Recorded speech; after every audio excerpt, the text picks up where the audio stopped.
listening to Para-X.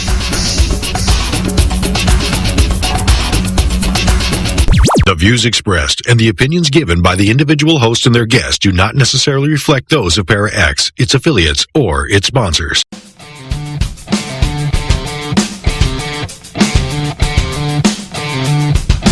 Supernatural. Magic. Ghosts. You have elements. Bigfoot. Extraterrestrial. Psychic energy.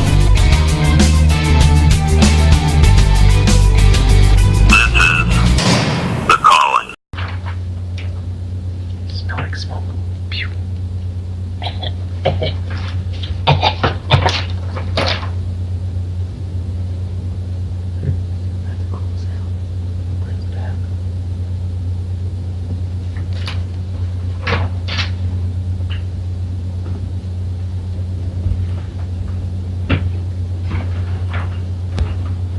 All right, we welcome, or thank you everybody for joining in on the calling. And my name is Jerry Ayers, and I'm with SIMS, Supernatural Investigators of Minnesota. And with me tonight is a past guest, which a lot of people have been, getting back to me and saying, "Hey, bring her back." So we did. Jen Kruse. Jen, how you doing? I am great. Thanks for having me back on, Jerry. Yes, I'm really glad you came back, because we had so much to talk about. That hour just went by like 60 minutes, and it was, and it was a lot of fun. But I mean, it went by like it was nothing, So yes. I'm really pumped to have you back on. So you and I were talking, and we were talking about how a lot of psychics and ghost hunters, or paranormal investigators. I really hate that word, ghost hunters. But let me know the belief of what psychics say about what we do. Well, first of all, my personal opinion is I love seeing the evidence that the paranormal investigation teams collect, because I think it's so important for people to be able to see that there is something in the afterlife. It really helps to calm their fears about what comes after, for those who don't have a full belief in that. They weren't sure yet, and they just really needed that, to have that little bit of evidence to see for themselves that there is something more after their body dies. And so I think that is so very important, and I do really enjoy seeing those things. The technology that has come along these days is impressive, and I can't even keep up. So I enjoy that very much, so thank you for that. The real issue that I think most psychics have, and this is something that I've struggled with as well, is when they go to a location, they interact with the spirits, they ask them why they're there, and then they don't help them to try to cross over. And the reason I have a problem with that is because as a psychic, when we go to talk to them to help them to cross over, we're asking them, why are you here? And the reason why we're asking that is like a completely different reason, I think. When I ask a spirit, why are you still here? And they show me, I say, I forgive you for that. And I convince them that they will be accepted on the other side, and they have nothing to fear. And so it's very much about counseling them into knowing that it's safe for them to move on, because at the very last minute, a lot of these spirits were very good people, and they had doubts in their faith that they didn't really pay attention to or even know about till the last minute, when all of a sudden they start to remember all the things that they think that they did wrong, that maybe weren't even that big of a deal. But of course, the fear kicks in, and all of a sudden they're not sure if they have a belief in hell. They may fear that they're going to be sent there for those things. And so all of a sudden, in the spur of the moment, this is better than that. So they just run. And so that's a lot of times what I'm finding happens with them. And so they're just very afraid. And so talking with the paranormal investigation crews, talk with them and ask them all these things, and then they don't follow up with trying to help them. It's like teasing them with, "Oh, I'm sorry, you're not good enough," and it's almost reinforcing their ideas of why they were too afraid to cross over, that they weren't acceptable. And granted, some of them are more difficult. They take more convincing, and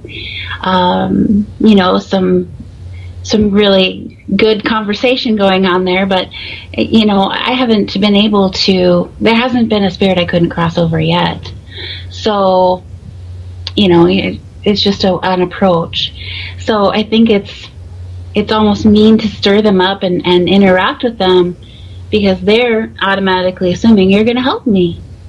Right, and then all of a sudden they're not getting the help. Right. Or anything like that. Yeah, no, that I totally agree on that. And there's a term that a lot of paranormal investigators like myself, we use when I'm helping them or they're helping me and stuff, which is para-unity. And I think that's the same word that should be used for all of it, because we're all together, really. We're all there to seek what's out there, things to try to make understanding for things we can't see that are happening. But again, if you were to go and make friends with someone, and then all of a sudden it's like, oh, I'll call you tomorrow. They never call. You never see them again. I mean, that kind of falls in the same way as paranormal investigators, where you're out there, you're asking for someone to tell you about themselves. They tell you, myself, I always feel, and I always say out, that I'm not trying to get you to act like an animal and do things on command. I'm asking this because I truly wish to know more about you. And there's a lot of times I try to hit with a sense of comedy. And we did a investigation. It was a class we did down in Faribault, and everybody was there, and everybody wanted to see interactment, between us and spirits. And at one point, I decided to tell a story that was quite funny. The funny thing about it is, everybody started laughing around me, and nobody really noticed that all the K2 meters were laughing with the same rhythm as everybody else. And it was, to me, was one of the biggest things. I have never seen that happen before. And that whole night was extremely positive. We didn't have nothing negative happen whatsoever. And in that place that we investigate and had taken people to, it is, at times, and mostly, is very negative. And that's why with everything that we're doing coming up, we are going to clear it and to pass everybody over, because it's time. I mean, it's like you say, it's kind of like, it's just not right, plain and simple. And there's always going to be more. That's the thing. At first when I started watching the paranormal investigation shows, because my boyfriend really likes those, and so he had them on all the time. And, I'd occasionally look up at the TV. And then you'd roll your eyes and say, why are you watching that?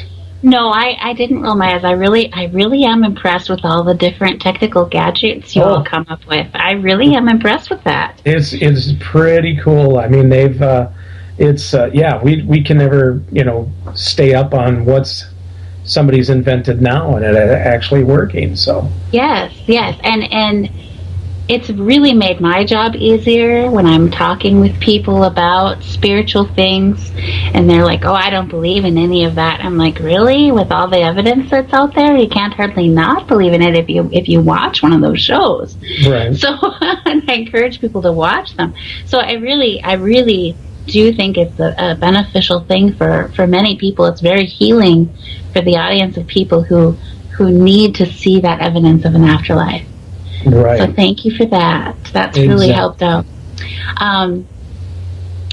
In addition to that, I would watch it, and then I would wonder at the end, well, what are they going to do now for them? And nothing happened. And I thought, well, why are they doing that? And I probably did the wrong thing by assuming the worst first. And I was like, oh, they don't want us to go in there and clear it out, or they won't have their fun place to go investigate anymore. And perhaps that was true for a while with some, and maybe it wasn't. I don't know. I was assuming. But I was thrilled when you and I had first talked, and you told me about this event at the Paranormal Affair and the ghost hunt at Faribault at Walcott. And what is that? What are you talking about? Well, on the 24th and 25th of April, Jenny and I from PsychicSisters.net are going to be going down to Faribault to this amazing event called the Paranormal Affair. And and I know that there's going to be a ghost hunt that people can sign up to go on. And normally I would not participate in something like that, nor would Jenny ever do that.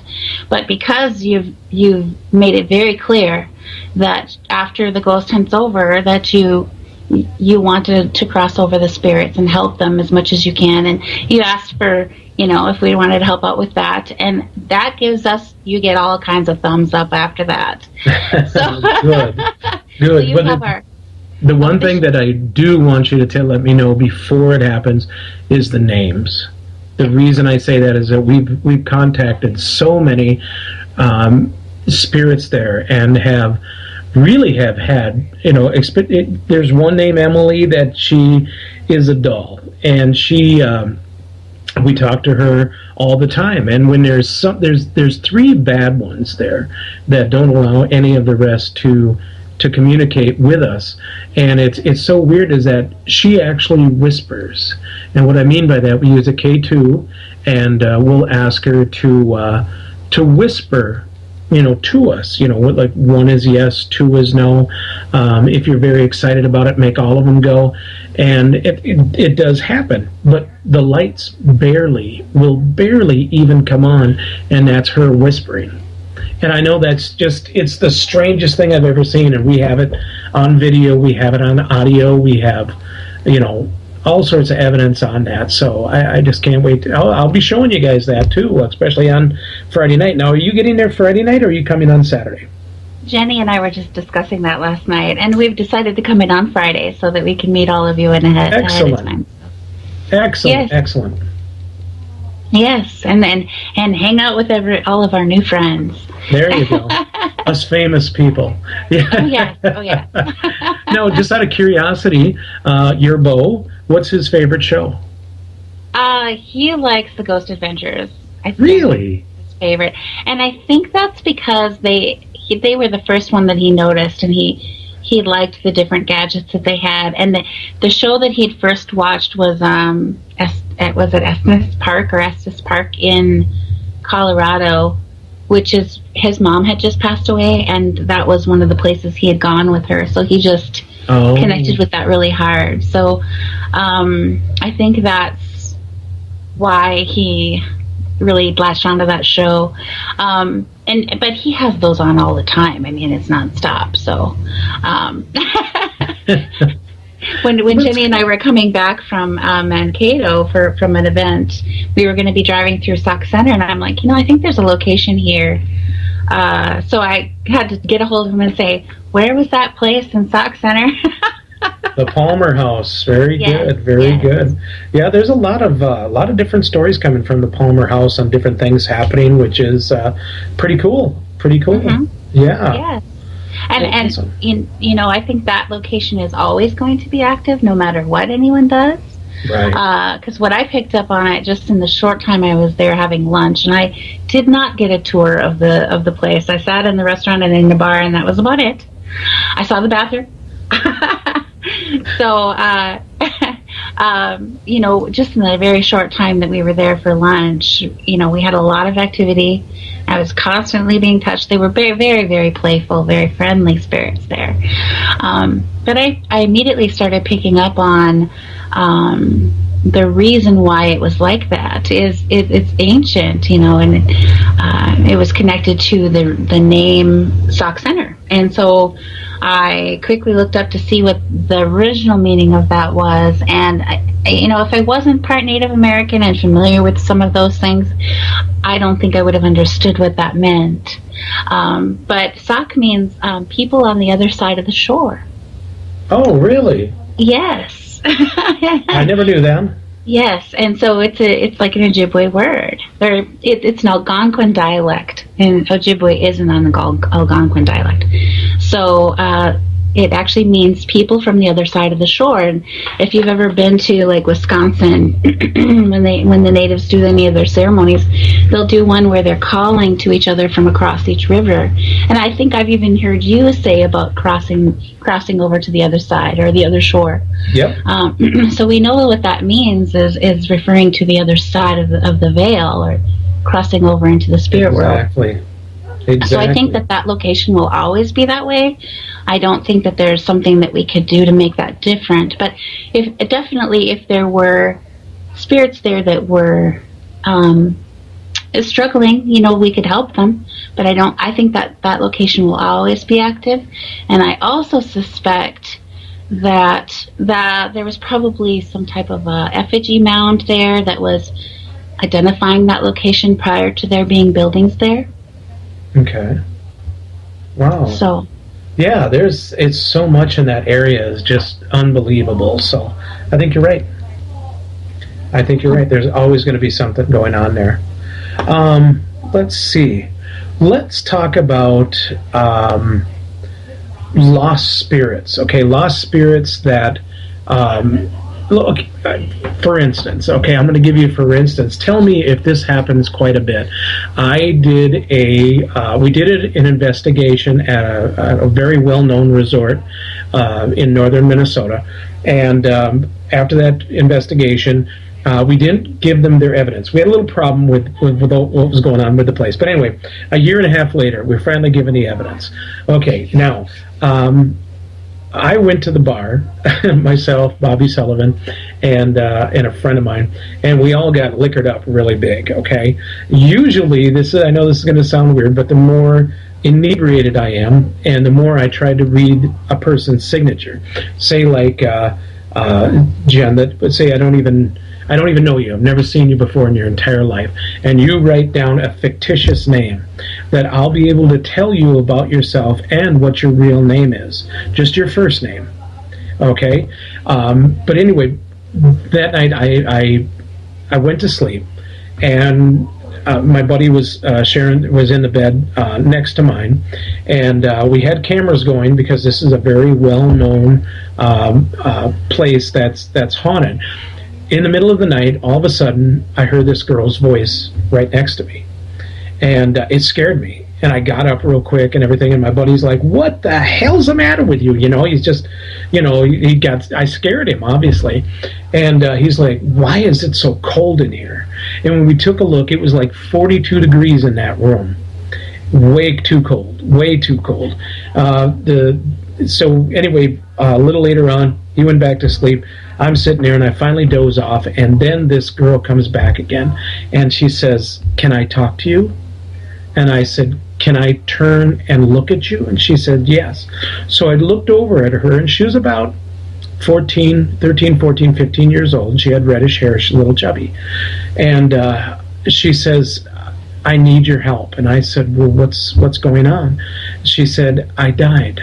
And I said, "How did you die?" And she said, I committed suicide. I hung myself. She said, and so did my friend. We did it at the same time. I said, why? Why would you do that?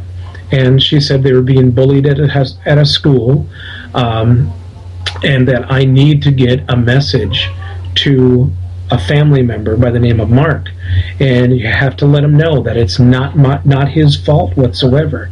He thinks it's his fault. I said, who is Mark?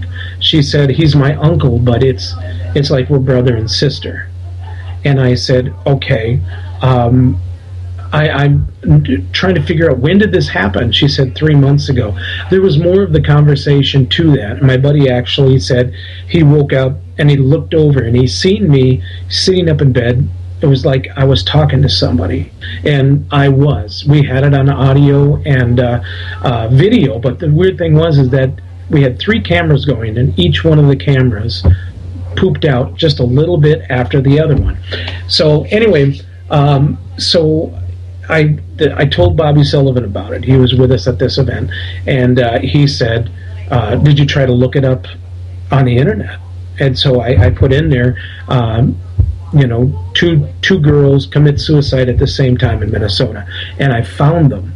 It happened 3 months ago at that time in Lind, Minnesota, which is it's Marshall is where they go to school at, Marshall, Minnesota. And I thought, wow, this is just crazy. And so all of a sudden, the picture came up, and it was one of the girls. Okay? Oh, wow. Totally weird. So from what I was told is that sometimes spirits can keep moving around and around until they finally find a connection, and then they grab onto that person. But then that person is pretty much bound to help them find peace. Is that correct? Well, they can do that. They can follow you around and pester you for a long time until you actually do the thing that they want you to do. I have had that happen. But you can make them go away too. There's lots of times that people do that. They are very attracted to people who are psychic or more sensitive, natural born healers especially too. And the reason they're attracted to us is because we have much brighter light bodies. We look like the light to them. So we all hear in life, go to the light. When you die, you're supposed to go into the light. Right. Well, a lot of people don't understand what that light is exactly, and where does it come from? And for the most part, people leave their bodies in 2 pieces, and very rarely does somebody. Well, I shouldn't say very rarely. I don't know how often it actually happens, but I haven't met too many people who have unified within themselves yet. But we have a light body and we have a dark body, which looks more like a shadow inside of us, and that's our duality. And so if we don't unify those 2 portions within ourselves during the lifetime, when our body gives out, we leave the body in 2 pieces. And so when they say go to the light, we're actually running to our own light body, our other half. And if they don't run to each other and embrace each other, because a lot of times the other thing that could happen is they have a strong belief in good versus evil, and so the light body, is also them. And if they've had a big habit of sending, shadow people away because they look like we look like shadow people. Half of us looks like shadow people, and the other half looks like exactly the same, except it's made out of white light. And so that white light part is the light body, and we all have one, and it's that which they require to cross over into the other side. Their own light body can only stay here for 3 days after death, and if they haven't unified by that time, their light body has to move on. And so then they're here to work things out for as long as they need to work things out for, and then they need to find someone with a light body who will assist them to cross over. And that's why they need our help. So when we're asking why you're here, they're looking for the person who will forgive them and help them to cross. Right. So why else would they tell us why they're there? Right, exactly. What reason is there to tell us anything? Right.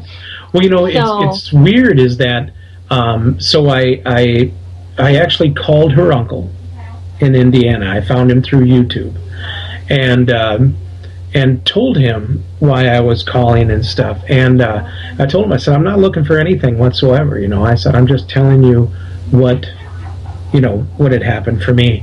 But now this is weird, is that not that long ago, Facebook, I'm driving to work, and I look, and I hear my Facebook little thing, and I take a look, and it says, do you know? And then it showed that both of those girls that had passed away, someone had started a Facebook a memorial, and it showed up on my phone. I mean, that's way strange, because I've never, that's just the weirdest thing in the world. And I did like each one of them, but I'm just trying to think, is there a message then that's coming on from there?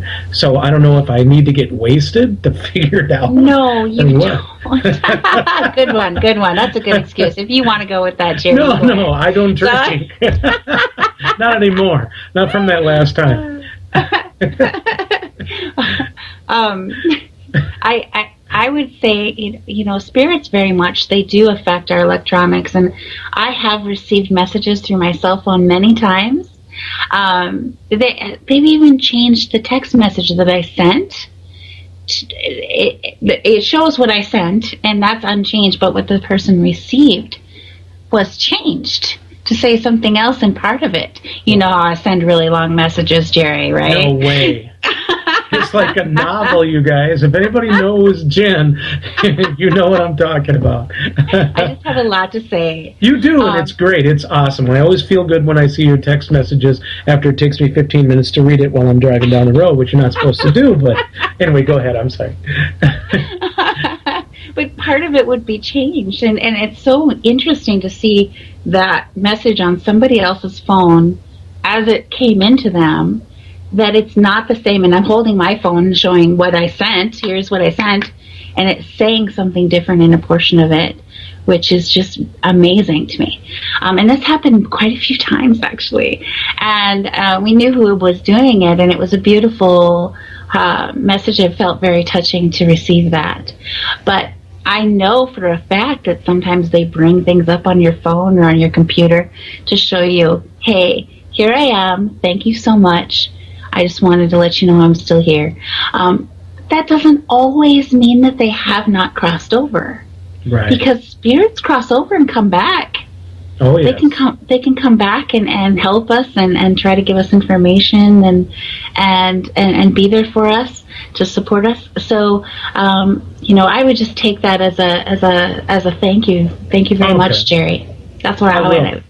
I will. I'll take it that way then, because it just kind of was mind-boggling, and it was like, I guess I usually go to either Bobby or Heidi and ask them what's happening with that, but that time I just didn't do it, and it was like, I just know that one time I'm going to be bringing it up somewhere, and sure as heck, Jen Kruse.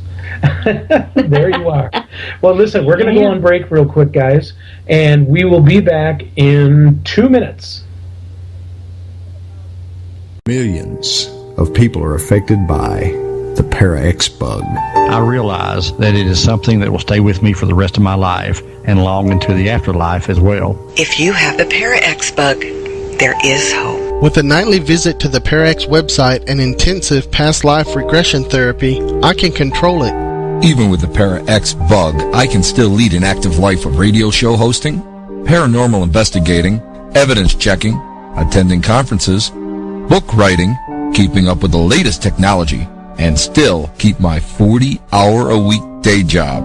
If you think that you have the Para-X bug or know someone who might, visit para-x.com. And remember, you are not alone. I am not alone. I am not alone. The Para-X bug may cause the urge to chase shadow people, visit exotic haunted locations, adopt a Pukwudgie, or spend all of your time trying to figure out the laws and principles of paranormal investigation. Listening to Para-X may increase these effects. Sudden visions of full-body apparitions, or feeling the covers being pulled off you in the middle of the night by unseen hands, may also be signs of exposure to the Para-X bug. The use of Para-X may be habit-forming, and an overwhelming desire to provoke spirits may be a serious side effect. If these symptoms last more than 4 hours, you should quickly consult a trusted witch and have her cast a "what the hell are you thinking" spell on you.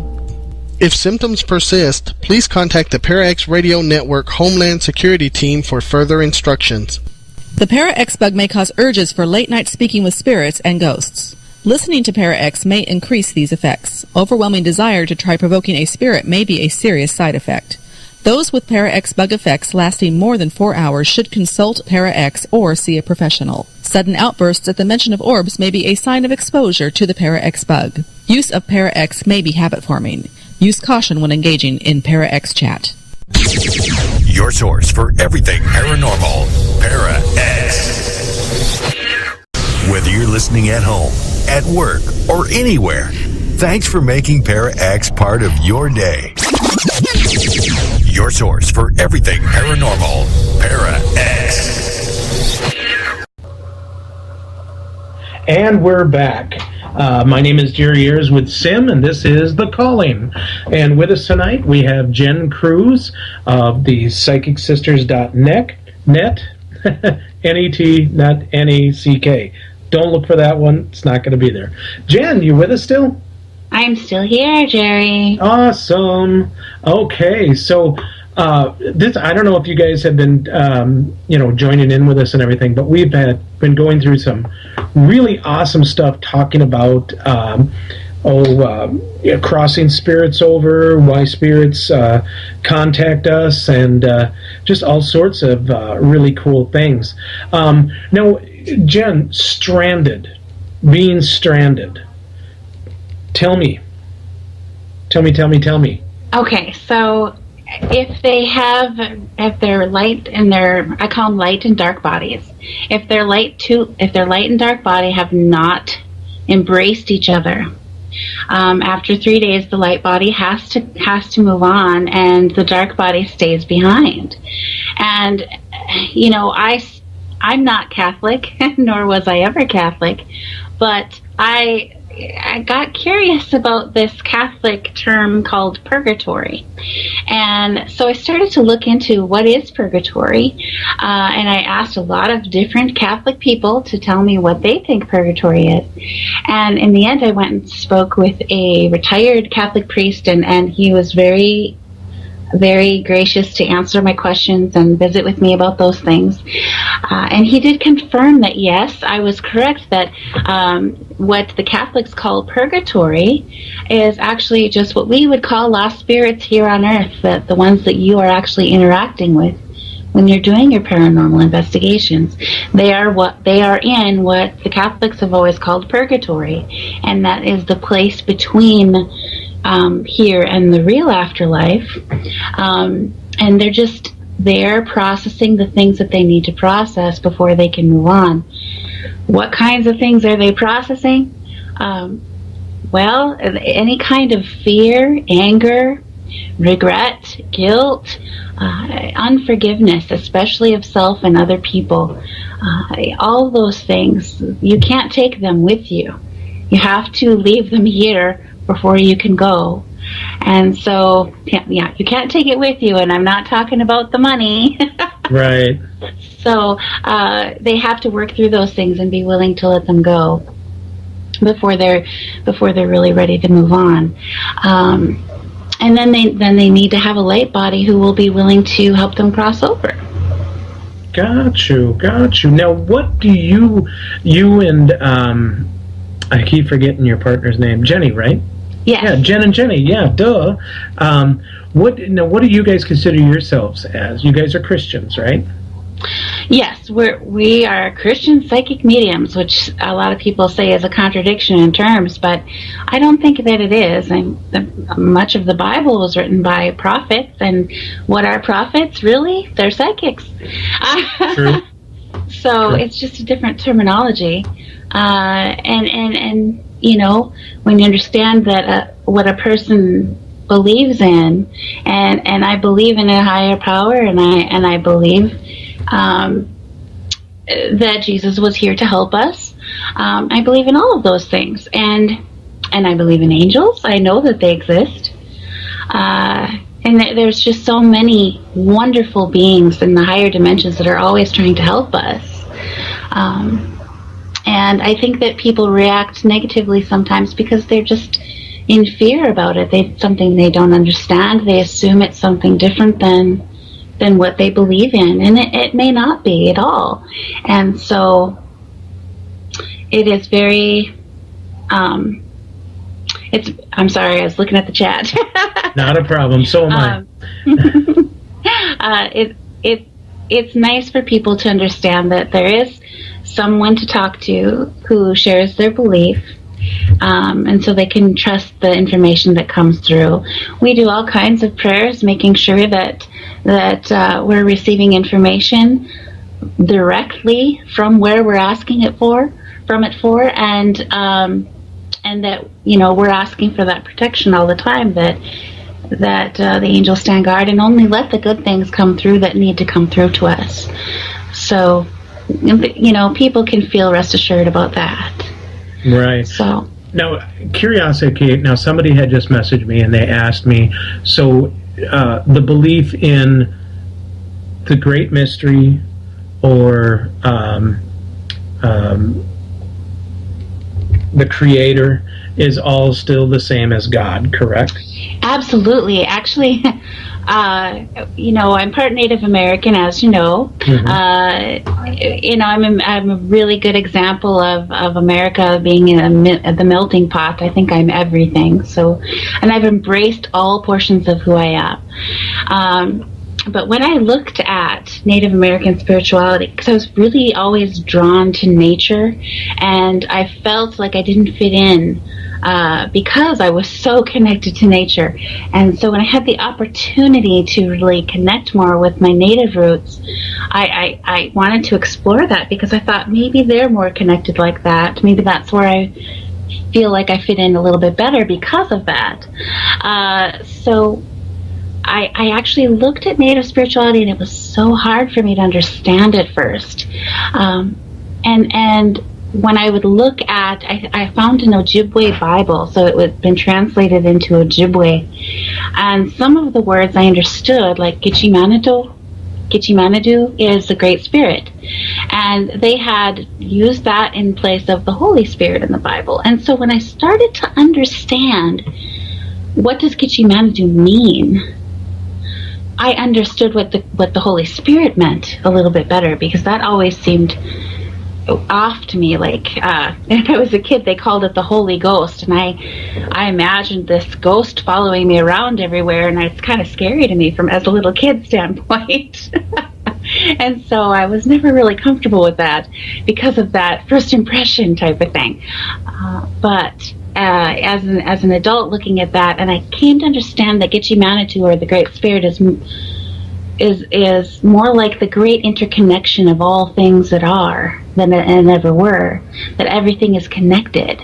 It's everywhere all the time, and we can be aware of that connection, and we can utilize that connection, and that's what, you know, gave me a better understanding of what the Holy Spirit really means. And I find it fascinating that in the physics world today, the quantum physics world, they have been proving that at the level of the Planck scale, which is the smallest level of measurement, that all things are interconnected and aware of each other at the smallest level of measurement. And I think it was Dr. Cleve Baxter who did the research on primary perception, and where he proved that the plants were aware of each other and they knew what each other were feeling, and And they could even identify the perpetrator that destroyed the plant next to it when that person came back into the room. So, all of these things have been proven in science now. They're no longer having to be just to something that you believe in without seeing any evidence of it. But anyone can experience that interconnection if they open their awareness to it. Right. Wow. Unbelievable. See, you learn so much from you. We have a question here. Do you know anybody where spirits tend to stay away from, be it both good or bad? I mean, this person, I know this person directly. And every time we come someplace, like we would go on an investigation, and I would be in contact with a spirit, and as soon as he come walking around, it just went cold. Nothing was there. Even bad spirits just tend to stay away from him. Do you know why that would be? That's an interesting question. Have you ever run into a person like that? Well, I guess I haven't. Spirits always rush me, so I haven't ever had that problem. I would love to meet him and see what his energy feels like. It's he's actually one of our members, Steve, and we call him the cooler. Because no matter, if somebody's afraid that something bad's going to happen, going to be around a bad spirit or something, we always say, well, you're with Steve, don't worry about it. And usually nothing happens. Well, nothing does happen. He did have one experience one time where he went into a place and he wasn't scared, but he did get, little goosebumpy and stuff like that, and knew something was there, but it never did anything. I mean, that was his first time, but usually when we go places, it just stays away from him. Was he going to be at the Paranormal Affair? No, I'm afraid not. I know, what a bummer. I was going to say he could hold my arm as we walk through Walcott, and he'll surely feel something. There you go. Tell him he should come on up. Yeah, I wish he would. He's actually right there, so I'm sure him and I will be talking later. Okay. But I know he's a very busy man and stuff. Actually, if he would like to send me a friend request on Facebook, I'm glad to assess his energy later. That would be awesome, and I'll let you know what I find out if it's okay with him. Oh, sure, Steve. Let's see here. Jen Kruse. Just put it on there. It's Jen Kruse, so I'm sure you'll be looking for a guy named Steve. Awesome. Yeah. Oh, cool. I can already feel he's got energy going on in his head that's a little painful. A little painful? What do you mean? Yeah, but I can just feel there's an energy. I could take up the whole time on that. I don't think you want to do that, but I'll definitely I'll look more at him after the show. How's that? Okay, sounds good. Sounds good. And Steve, call me tomorrow. All right, so let's see, where were we? We have so what do you feel, I mean, how do you feel a lot of natives now feel about Christianity? Well, that's a good topic too, because there are some who are Christians, and quite a few of them are, because they were brought up in mission schools, and they were given that faith. That's what they were taught. But then there's the more traditional Native Americans who maybe had never been inside the church. And I remember hearing a story from Red Lake about how some of them had never been in the church. I think it was from Red Lake. And so they'd gone in there for some reason, if there was a storm, but it was a brick building or something. And they went inside and they're like, why are all these medicine wheels on the wall? Because the native spirituality uses the medicine wheel, which is a circle with a cross inside, and it has the 4 colors of man in the different sections, and they use it as a outline to remember a very, very large teaching. And with that, you should understand that that symbol, a circle with a cross inside and a leaf in the very center of it, was actually the written symbol for the word Elohim in the old language that the Bible was translated from.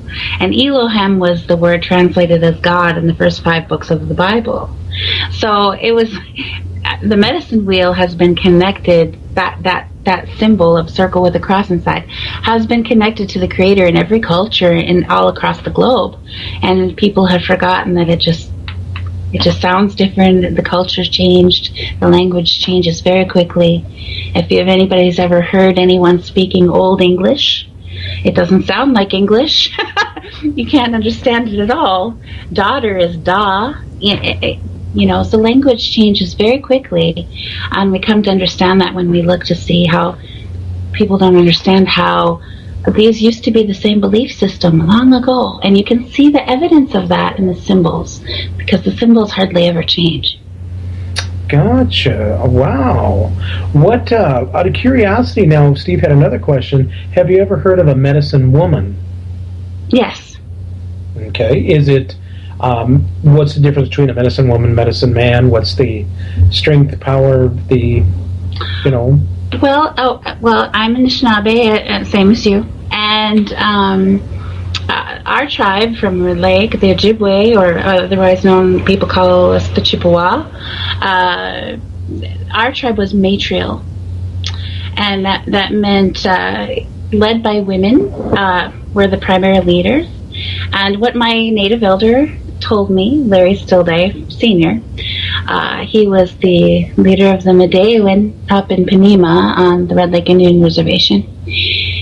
And so he was a medicine man. And he was the head medicine man up there until he passed away last year. Oh. But he told me that women were always known to be more powerful that way. Because of the reason of how you have to go to become aware of those more intuitive things. You have to go around the entire circle of the medicine wheel, which includes the seen world, which men are very comfortable in. The seen world consists of the body, that you're aware of your body, and the mind, the thoughts that you're having, you're aware of those thoughts. So that's the seen world. And then they have to keep going around that circle into what's considered the female half, which is the unseen world of emotions felt within, and you have to be comfortable with your own emotions as well as the emotions, feeling the emotions of others. And men typically aren't too comfortable with their own emotions, so they don't get too far past that.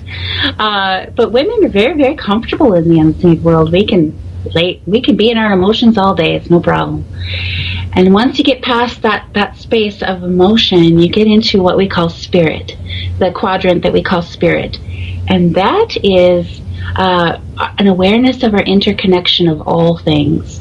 And the more you go into that section, the more aware of everything that you become. Now, in the white world, we call that being psychic. In the native world, you might call me a mystic. Some people do. Some people call me a shaman, depending upon what words they like to use. In the white world, people call me a psychic, but technically I am a mystic. If that answers your question. But for the most part, women connect at a deeper level because they're very comfortable in their emotions and to be aware of other things. And so it's always been known that women could develop much stronger abilities that way. But, there was always a little bit of a fear of women, too, developing their abilities, because if she turned on the people, what would they do? True. She would be stronger than the male medicine people. But I think there aren't as many medicine women out there as there are medicine men that I'm aware of. I know that we didn't have very many at our reservation at all. So, a lot of us are mixed bloods now, and we're not easily identifiable as native to look at us. And I know that some of your abilities and your senses, your instincts, Jerry, those are all very much from from your ancestry, from the tribe. You would have been a medicine person. You would have been a medicine man had you grew up that way and been coached in that direction. And how many other mixed bloods are out there that are displaying the signs that they should be a medicine person, but they don't even know what that is. They just feel like they don't fit in here. They're aware of things other people aren't aware of. A lot of times people get diagnosed with some form of mental illness because the doctors do not understand that what they're seeing is real, just because they don't see those things. Right.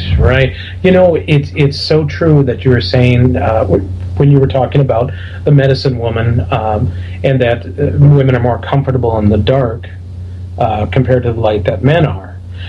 In the paranormal field, 70%, it might even be a little greater percentage than that, are females that either run a group or because they're the last ones to run, while guys will run first. And that is totally true. Except for myself, I've never run.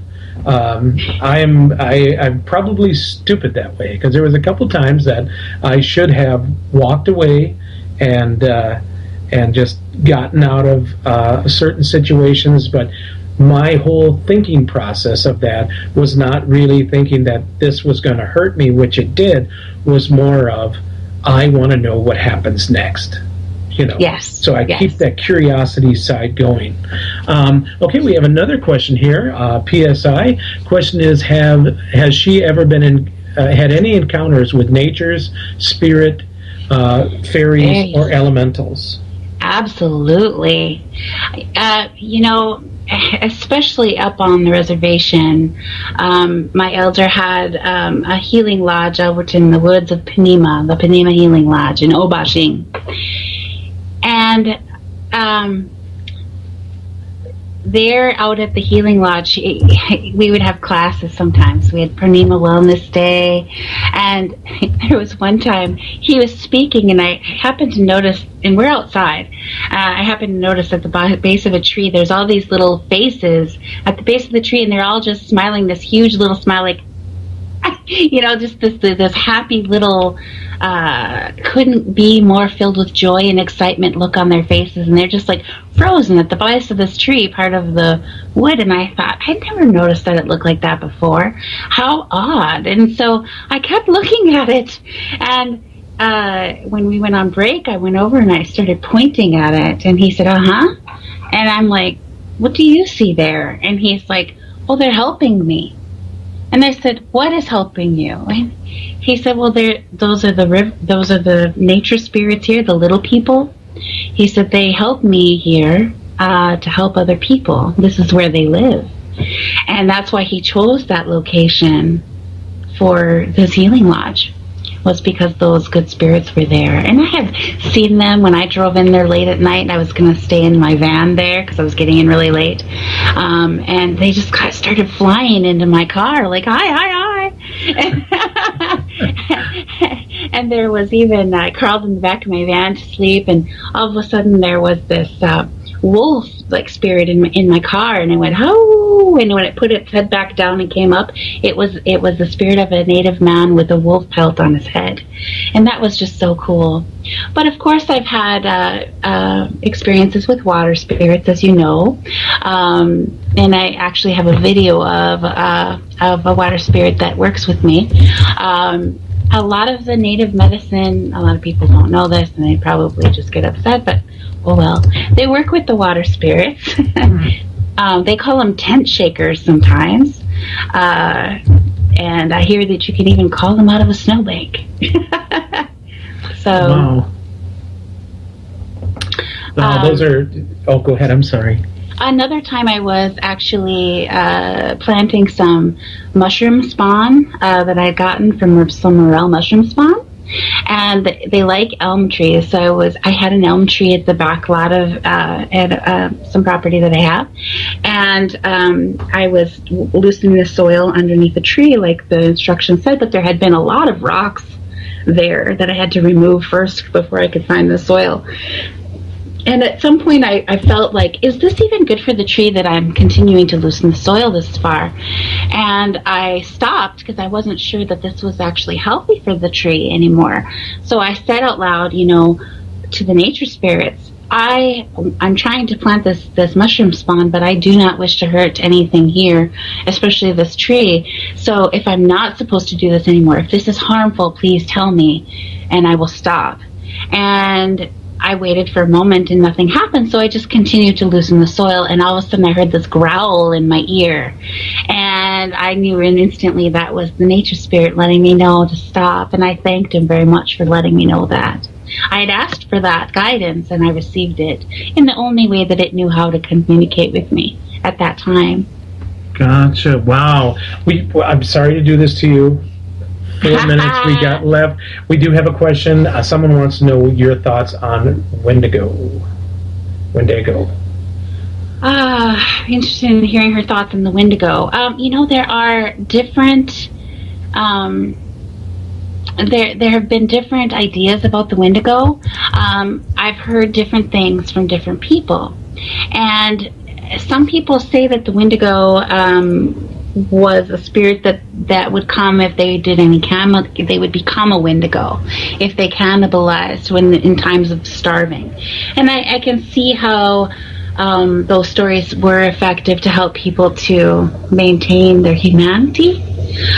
But as far as I actually know a man who claims to be a Wendigo, and I believe that he is because I've seen the pictures of that. Wow. And we visited with each other, and he's also from an area that we know. And I visited with him, and his energy is different. I can feel that very much so. But he says that Wendigos can choose to be good, and I believe that's true. And the reason that I believe that's true is because I'm a light worker, and I am always standing in the center, inviting everyone to come and join me there, from the light and from the dark. I always say, come help us. Let's work together for the good of all, for the good of everyone. And so I'm always inviting the light and the dark to come and be in the center to do that good work that is beneficial to everyone, that hurts no one. And there's always going to be that there's going to be that embrace between the light and the dark. There has to be, if there's ever going to be any healing or peace here. Wow. So, yes. I know you're going to want to know lots more about that, Jerry. Yes, most definitely. Oh my gosh. Well, we actually have to wind it up. I am so sorry. I want you back on again. That cool? You let me know when. And I'll see you at the Paranormal Affair. That's right. That's down in Faribault, Minnesota, and it's April 24th and 25th. Jen will be there with Jenny, the PsychicSisters.net. They'll be there along with a plethora of other people. Myself, I do smoke readings. I would love to do one for anybody who mentions that they listen to The Calling and Jen Kruse was on. Say that to me, you get a free one. We'll go out there and we'll get her done. So there. So yes, definitely, people. Bobby Sullivan. If you go to the paranormalaffair.com, check it out. And also, if you're looking for Jen, if you go to PsychicSisters.net, check her out. She's on there. Wow, it's been such a fast show. It just seems like just minutes went by, Jen. Just minutes. I'm sorry. I'm like that, No, that's good. This is a good thing. All right, everybody. Thank you so much for listening in. Thank you, Para X, for everything you've done. Sarge, you are the bomb diggity, kind sir. And Jen, as always, you're awesome. So thanks, Jerry. You got it. And I will see you soon. Yes, see you later. All right. Thank you very much, folks. Have a good evening. You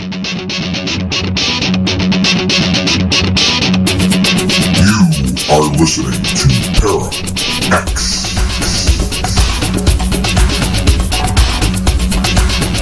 The views expressed and the opinions given by the individual host and their guests do not necessarily reflect those of Para X, its affiliates, or its sponsors.